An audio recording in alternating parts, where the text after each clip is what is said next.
À la veille d'un tournant historique, le monde s'apprête à changer à partir du mardi 5 novembre alors que Kamala Harris et Donald Trump, deux figures politiques aux visions opposées, s'affrontent. La garde nationale s'est mobilisée pour répondre aux émeutes qui pourraient éclater à l'annonce des résultats. Les Américains redoutent que le pays ne sombre dans le chaos après le verdict des urnes. L'armée américaine s'est déjà préparée à faire face à une éventuelle déstabilisation pouvant entraîner des troubles sérieux et violents.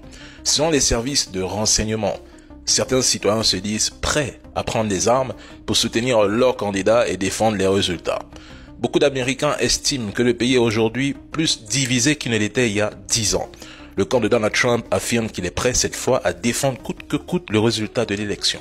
Pour Trump, perdre n'est pas envisageable, d'autant que les derniers sondages le placent en tête.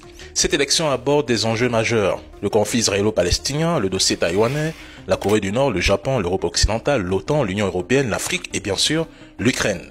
Trump a d'ailleurs répété à plusieurs reprises qu'il couperait les financements militaires à l'Ukraine estimés à environ 106 milliards de dollars jusqu'à présent. Si l'Ukraine perd son principal allié et bailleur de fonds, elle pourrait être contrainte de négocier un accord avec la Russie, ce qui pourrait lui coûter une partie de son territoire et de sa souveraineté. En Europe, une victoire de Trump suscite des craintes. Bien qu'il ne compte pas quitter l'OTAN, il pourrait exiger des Européens qu'ils augmentent leurs dépenses militaires, intensifient leurs achats d'armes aux États-Unis.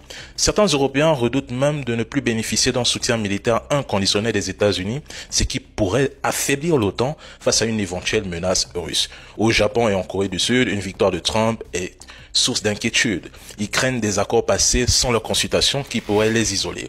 Quant à Benjamin Netanyahu, qui entretient des relations tendues avec Joe Biden et Kamala Harris, il espère le retour de Trump, son fidèle allié, pour obtenir un soutien accru dans son conflit contre le Hamas et l'Iran.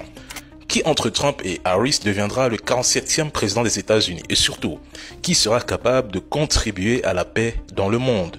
Laissez vos avis en commentaire et on se retrouve à demain. See you. Bonjour la famille, j'espère que vous allez tous bien. Si vous êtes nouveau, n'oubliez pas de vous abonner à la chaîne et activer la cloche des notifications. Merci.